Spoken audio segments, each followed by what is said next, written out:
The universe had a secret, one it had kept for billions of years. And on the day humanity finally uncovered it, the stars spoke back. It wasn't a whisper. It wasn't a warning. It was a challenge. Deep in the void, something ancient had been waiting, watching, judging. And when the crew of the Odyssey answered that first impossible signal, they didn't just make contact, they triggered something. Something that didn't just want to meet us. Something that wanted to test us. By the time they realized what they'd awakened, it was already too late. The countdown had begun.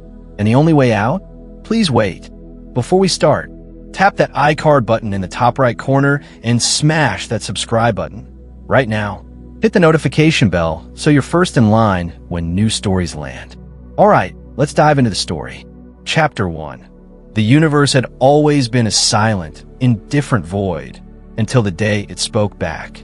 Dr. Marcus Rylan adjusted the headphones over his salt and pepper hair, his fingers trembling as they hovered over the console. The signal had been repeating for exactly 47 minutes, a rhythmic pulse of energy too precise to be natural. His reflection in the darkened screen showed deep-set eyes, shadowed by exhaustion and something else, anticipation. "Tell me I'm not hallucinating," he muttered, more to himself than anyone else. Captain Alara Voss leaned in beside him, her sharp hazel eyes scanning the data. At 34, she was the youngest commander of the deep space research vessel Odyssey, but no one questioned her authority. Her form-fitting suit, designed for zero-G agility, bore the scuffs of a dozen missions. She tapped the screen with a gloved finger, her voice steady but edged with tension. "It's real, and it's not just noise. There's a pattern." A third voice cut through the hum of the ship's systems. "You mean like language?"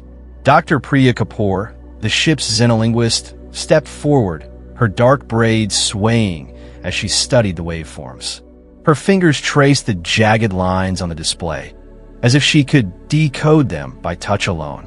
"If this is a message, it's older than human civilization." Marcus exhaled sharply, rubbing his temples. "Then why is it reaching us now?" Alara crossed her arms, her gaze flicking to the starfield outside the viewport. "Maybe because we're finally listening." Priya smirked. "Or maybe because someone out there finally decided to talk." Before Marcus could reply, the ship lurched violently. Alarms blared, red emergency lights flooding the bridge. The deck plates shuddered under their feet, as if an invisible fist had struck the Odyssey. Cole Mercer, the ship's grizzled tactical officer, cursed as he grabbed the console to steady himself. At 42, he'd survived 3 wars, but his reflexes hadn't dulled. What the hell was that? "We're in deep space. There's nothing out here to hit." Alara's voice cut through the chaos, sharp as a blade. "Status report." A junior officer's voice crackled over the comm. "No debris, no collision. But something just pulled us off course." Priya's fingers flew over her terminal, her earlier amusement gone. "The signal, it's changed. It's not just repeating anymore. It's responding." Marcus felt the blood drain from his face. Responding to what? Alara's eyes locked onto the view screen as the stars outside seemed to twist, warping like heat haze. Then, in the space between heartbeats, the void ripped open. A ship emerged. Massive, sleek, its surface shifting like liquid metal under the distant starlight. It dwarfed the Odyssey, its presence alone making the human vessel feel like a child's toy. Cole's grip tightened on his console. "That's not one of ours." Alara didn't blink. "No, it's theirs." A deep, resonant voice filled the bridge, vibrating through the air like thunder.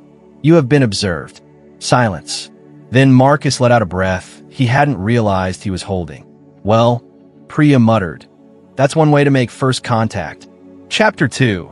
The alien voice hung in the air like an electric charge, making every hair on Marcus's neck stand on end. He swallowed hard, his throat suddenly dry. "Observed? What the hell does that mean?" Alara didn't flinch. She straightened her spine, her voice steady but edged with steel. "Identify yourselves." The view screen flickered, static distorting the image of the massive alien ship. Then, without warning, a figure materialized, tall, humanoid, but unmistakably other. Its skin shimmered like liquid mercury, reflecting the dim light of the bridge, and its eyes, if they could even be called eyes, were pools of fractured light, shifting colors like a kaleidoscope. "We are the Vathri." The voice resonated deeper than any humans, vibrating through the deck plates. "You are unexpected." Priya exhaled sharply, her fingers gripping the edge of her console. "They sound amused." Cole's hand hovered near the weapons panel, his scarred knuckles white. "Yeah, well, I'm not laughing." The Vathri tilted its head, studying them with an eerie, detached curiosity. "Your species was deemed too primitive to join the Galactic Accord.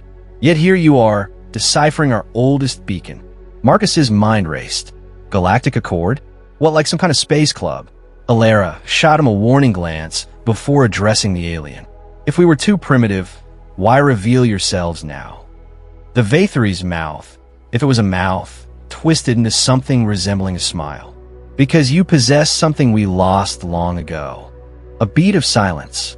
Then Cole muttered under his breath, "Oh, this can't be good." Priya leaned forward, her curiosity overriding her fear.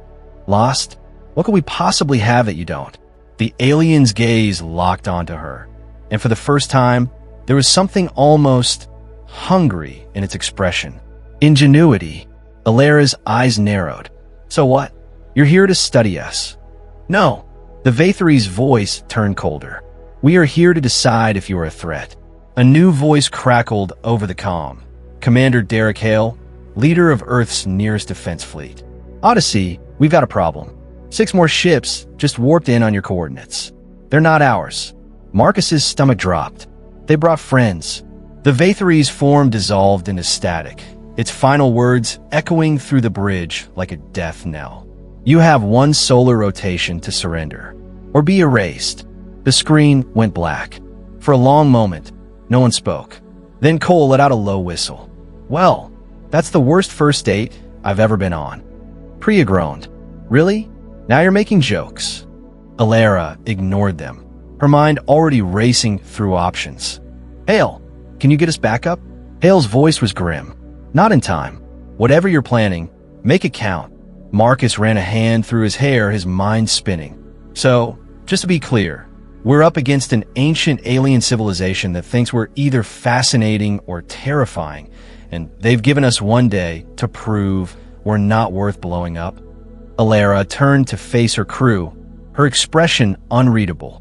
"Then we don't waste a second." Priya raised an eyebrow. "Got a plan, Captain?" Alara's lips curled into a dangerous smile. "We do what humans do best. We improvise."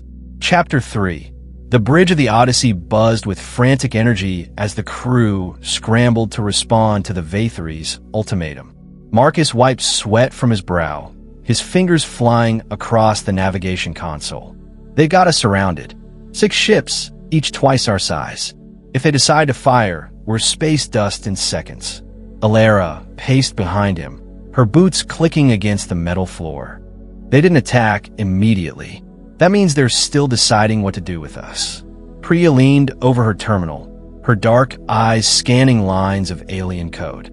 "There's something strange about their transmission patterns. It's almost like..." She trailed off, her fingers freezing midair. Cole crossed his arms, his biceps straining against his uniform sleeves. "Like what, Doc? Spit it out." Priya's voice dropped to a whisper. "Like they're afraid." Marcus barked out a laugh. "Oh, that's rich. The galaxy's boogeymen are scared of us." Alara held up a hand, silencing him. "Explain." Priya pointed to her screen. "Their language has subtle markers, hesitations, redundancies. It's the same pattern humans use when we're trying to hide fear. And that word they used, ingenuity. They didn't say it like a compliment. They said it like a warning." Cole rubbed his stubbled jaw. "So what? They think we're too creative for our own good." "Or theirs," Alara murmured. A sharp beep from Marcus's console interrupted them. "We got incoming. One of their ships is detaching a smaller vessel, heading straight for us." Priya's breath hitched. "They're boarding us?" Alara's hand hovered over the comm. "Hale, we've got company. Can you?" Hale's voice crackled through, laced with static. "Negative, Odyssey. We're locked down by some kind of energy field. Whatever's coming your way, you're on your own. Cole cracked his knuckles. Fantastic. So we either talk our way out of this or go down swinging. Marcus groaned. I hate diplomacy. The ship shuddered as the alien vessel docked with a metallic groan. The crew exchanged tense glances as the airlock hissed open. Then, the Vathri appeared. This one was different from the first. Taller, its iridescent skin pulsing with faint light. It studied them with those unsettling, fractured eyes before speaking in that same deep, resonating voice. You will explain. Alara squared her shoulders. Explain what? How you activated the beacon. The technology was lost to us, yet you reawakened it. Priya's eyes widened. Wait, you mean you couldn't turn it on? The Vathri's head tilted slightly. It was dormant for millennia, a relic, until you. Marcus whistled low. So you're not just scared of us. You're scared of what we found. The alien's form seemed to ripple, its light flickering. You do not understand what you have awakened. Alara stepped forward, her voice firm. Then tell us. For the first time, the Vathri hesitated. Then, in a voice barely above a whisper, it uttered a single word that sent chills down their spines. The architects. Silence. Cole blinked. Okay, that sounds ominous. Priya's fingers trembled over her keyboard. I'm not getting any matches in our databases. Who, or what, are the architects? The Vathri's next words came out heavy, weighted with something like dread. The ones who built the beacon. The ones who built everything. A new alarm blared. This one sharper, more urgent. Marcus's screen flashed red. Guys, we've got a bigger problem. The beacon, it's transmitting again. And this time, it's not just talking to them. Outside the viewport, the stars began to move. Alara's blood ran cold. It's calling something. The Vathri's light dimmed, its voice hollow. And now it answers. Chapter for the stars weren't just moving. They were writhing, twisting in impossible patterns as space itself seemed to fold. Marcus's fingers dug into his console, his voice cracking. What the hell is that? The Vathri's form flickered like a dying hologram, its voice laced with something none of them had heard before. Panic. They have heard the beacon. They come. Alara's pulse pounded in her ears. Who comes? The architects. Before the alien could answer, the Odyssey lurched violently, throwing Cole against the weapons console. He grunted, gripping the edge as warning lights flooded the bridge. We're caught in some kind of gravitational wake. Engines are offline. Priya's screen lit up with frantic alerts. The beacon's signal, it's not just transmitting anymore. It's amplifying. Outside, the twisting starlight coalesced into a shape. Vast, geometric, its edges too precise to be natural. It made the Vathri ships look like toys. Marcus's breath came in short gasps. That's not a ship. That's a structure. The Vathri's voice dropped to a whisper. The gate. Cole wiped blood from his split lip. Okay, somebody start making sense, or I start shooting at random. The alien turned its fractured gaze on them. The beacon was not merely a communication device. It was a key, and you have opened the door. Alara's mind raced. A door to where?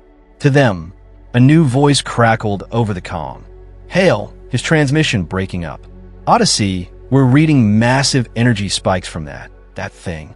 Whatever you did, undo it now. Marcus threw up his hands. Oh sure, let me just press the undoomsday button. Priya's fingers flew across her console. The beacon's locked into our systems. If I try to shut it down manually, it might trigger a feedback pulse strong enough to vaporize us. Cole glared at the Vathri. You, this is your tech. How we stop it? The alien's light pulsed erratically. You do not. Once awakened, the gate cannot be closed. Alara's nails bit into her palms. There's always a way. There has to be. The Vathri hesitated, then spoke slowly, as if each word pained it. There is one possibility, but it would require accessing the beacon's core from inside the gate. Marcus's laugh was hollow. Oh, perfect. So we just waltz in the ancient death portal? Sign me up. Priya's eyes locked onto the alien. Why would you help us? For the first time, the Vathri's voice carried something resembling emotion, regret. Because we were wrong. The architects do not judge. They harvest. The gate pulsed, its geometric edges flaring with blinding light. The Odyssey shuddered as tendrils of energy snaked toward them. Cole grabbed a rifle from the weapons locker. Well, if we're going in, let's at least make an entrance. Alara took a deep breath, then nodded. Prep the shuttle. We're going through. Marcus groaned. I really hate diplomacy. As they scrambled to the hangar bay, the Vathry's final words followed them, heavy with warning. When you see them, do not look directly at their faces. The gates swallowed them whole. Chapter 5. The dim glow of the lanterns flickered against the cobblestone streets as Elias tightened his cloak around his shoulders. You sure this is the right place? He muttered, eyeing the shadowy alley ahead. Lyra rolled her eyes, her fingers drumming impatiently on the hilt of her dagger. Would I lead us into a trap?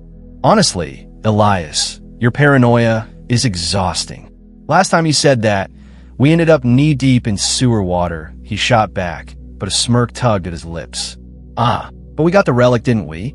She grinned, nudging him forward. Come on, coward. The informant's waiting. The alley narrowed, the air thick with the scent of damp wood and something faintly metallic. A figure emerged from the darkness, their face obscured by a tattered hood. Took you long enough, the stranger rasped, voice like gravel. Elias crossed his arms. We're here. What's so urgent it couldn't wait till morning? The informant leaned in, eyes glinting, because by morning, the Black Hand will have moved their operation. You want the artifact, you move tonight. Lyra's playful demeanor vanished. Where? Old mill by the river. Heavily guarded, but the informant slid a crumpled map into Elias's hand. There's a weakness in the east wall. Rotted wood. Quiet entry. Elias studied the map, then sighed. Why do I feel like this is a setup? Because you're not an idiot, the informant said dryly. But desperate times? With that, they melted back into the shadows. Lyra clapped Elias on the shoulder. Cheer up. If we die, at least we'll die together. Comforting, he deadpanned, but he followed her anyway. The mill loomed ahead, its broken silhouette stark against the moonlit sky. Distant voices and the clink of armor echoed from within. Lyra pressed against the wall, peering through a crack in the wood. 6 guards, maybe more inside. Elias crouched beside her. Any bright ideas? She flashed him a wicked grin. Distraction. You're good at those. Before he could protest, she shoved him forward, straight into a stack of crates. The crash echoed through the night, and shouts erupted from Mill. Lyra, I swear, Elias hissed, scrambling up as guards poured out. Run, pretty boy, she called, already darting in the opposite direction, laughter trailing behind her. Elias cursed under his breath but bolted after her, the guards hot on their heels. The chase led them through twisting streets, their breath coming in sharp gasps. Just as they rounded a corner, Lyra yanked him into a hidden alcove, pressing a finger to her lips. The guards thundered past, their voices fading. Elias glared at her. You're insane, and you're alive, she whispered back, eyes sparkling. Now, while they're distracted, let's get that artifact. He shook his head, but couldn't suppress a grin. Remind me why I put up with you? Because deep down, you love the adventure. Elias sighed. Unfortunately, the two slipped back toward the mill, the real challenge, and the secrets of the artifact still waiting inside. Chapter 6. The inside of the mill smelled of mildew and rusted metal, the air thick with the hum of hushed voices and the occasional clank of armor. Elias pressed his back against a stack of moldy grain sacks, his heartbeat loud in his ears. This is a terrible plan, he whispered. Lyra crouched beside him, her eyes scanning the dimly lit space. You say that about all my plans, because all your plans involve me nearly dying. She smirked. And yet, here you are, alive. Mostly. A guard lumbered past, his torch casting long shadows. Elias held his breath until the man turned the corner. We need to move. That artifact won't steal itself. Lyra nodded, then pointed to a rickety staircase leading to an upper level. Up there, the Black Hand always keeps the good stuff where they can see it. Elias groaned. Of course they do. They crept forward, every creak of the wooden floorboards making Elias wince. Halfway up the stairs, Lyra froze, holding up a hand. Voices drifted down from above, sharp arguing. "You were supposed to secure the perimeter," a man snarled. "And you were supposed to pay us on time," another shot back. Lyra's grin was downright mischievous. "Oh, this is perfect." Elias grabbed her wrist. "No, whatever you're thinking, no." She pulled free. "Relax. A little chaos never hurt anyone." Before he could stop her, she hurled a small pebble across the room. It clattered against a metal barrel, echoing like a gunshot. The arguing above ceased. "What was that?" Lyra ducked low as boots thundered toward stairs. "Run or fight," she whispered. Elias glared. "You're impossible." The first guard appeared at the top of the steps, his sword drawn. "Intruders!" Elias didn't hesitate. He lunged, knocking the man off balance. They crashed onto the landing in a tangle of limbs. Lyra darted past, delivering a sharp kick to the guard's ribs. "Nice takedown." Less complimenting, more helping. Elias grunted, barely dodging a wild swing. Lyra flipped a dagger in her palm and threw it in one smooth motion. It embedded itself in the second guard's shoulder, making him howl. "Happy." Elias scrambled up, breathing hard. Thrilled. The commotion had drawn more attention. Shouts echoed through the mill, footsteps pounding closer. Lyra grabbed his arm and yanked him toward a heavy door at the end of the hall. "In here." The room beyond was small, lit by a single lantern. And there, on a worn wooden table, sat the artifact, a jagged, obsidian shard humming with eerie energy. Elias's breath caught. "That's it." Lyra snatched it up, her fingers curling around its smooth surface. "Told you it'd be worth it." A crash came from the hallway. The door shuddered under a heavy blow. Elias's stomach dropped. "We're trapped." Lyra's eyes darted to a narrow window, its glass grimy but intact. "Not quite." She hurled a chair through it, shattering the pane. "After you." Elias didn't need convincing. He vaulted through the window just as the door burst open behind them. The drop was farther than he expected. He hit the ground hard, rolling to absorb the impact. Lyra landed beside him with far more grace, already on her feet. "Come on," she urged, pulling him up. Behind them, angry shouts filled the night. Torches flared to life in the windows. Elias didn't look back. They sprinted into the cover of the trees, the artifact burning a hole in Lyra's pocket. Breathless, Elias finally slowed. "We actually did it." Lyra laughed, "Ehilaratit." "Told you so." He shook his head, but there was no hiding his grin. "Now what?" Her expression turned serious. "Now we find out why the Black Hand wanted this thing badly enough to kill for it." The weight of her words settled between them. Somewhere in the distance, a horn blew, deep, ominous. A warning. Elias sighed. "Why do I feel like this isn't over?" Lyra clapped him on the back. "Because it never is." And with that, they disappeared into the shadows, the artifact's secrets, and the danger that came with it, still ahead. Chapter 7. The shuttle tumbled through the gate's threshold, its hull groaning under forces no human engineering could withstand. Alara clenched her jaw as warning alarms shrieked through the cabin, her fingers white-knuckled around the controls. Hold together, just a little longer.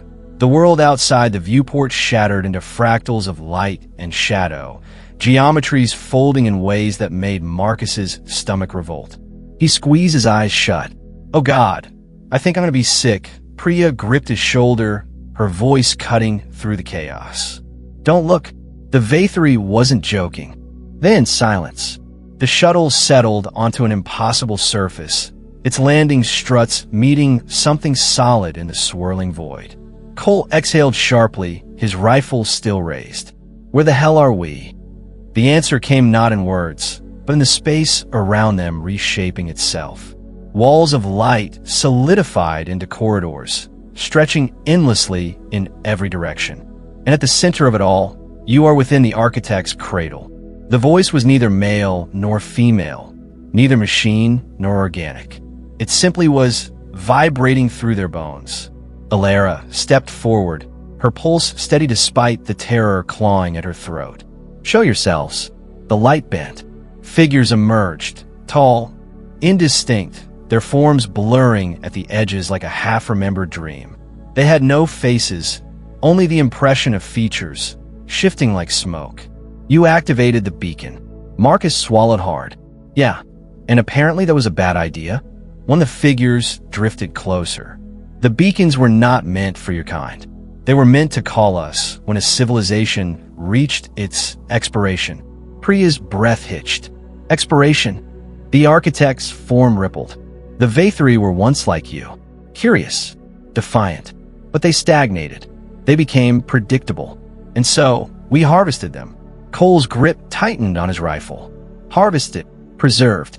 Perfected. Made part of the greater design. The architect gestured, and the walls dissolved, revealing countless other species. Frozen in shimmering stasis, their features twisted in silent screams. Alera's blood ran cold. You're not builders. You're gardeners, pruning whatever doesn't fit.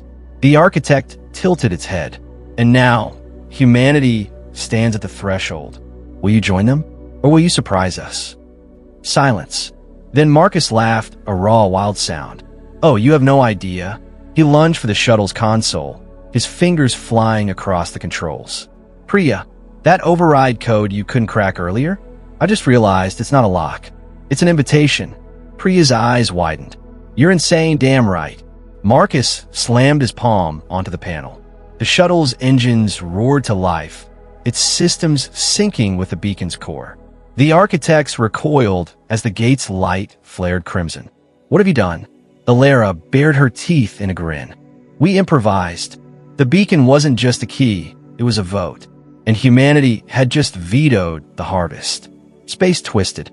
The gate shuddered, then collapsed, its energy funneling back into the beacon in a deafening implosion.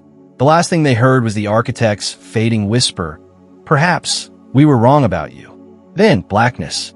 The Odyssey's bridge flickered back into view, the stars steady and calm. Hale's voice burst through the calm, frantic. "Odyssey, what the hell just happened? The alien ships, they're gone." Cole blinked. Did we win? Priya stared at the silent beacon, her voice soft with awe. No, we got promoted. Outside the viewport, a new message flared across the void. A single symbol, glowing like a challenge. Undisputed. Alera leaned back in her chair, exhaling for what felt like the first time in years. Well, boys and girls, welcome to big leagues. Marcus groaned. I really hate diplomacy. But for the first time in human history, the universe was listening. And that was the end of the story. Comment below if you want the next chapter, and hit that like button. Please subscribe, turn on the bell, and as always, keep the last light burning.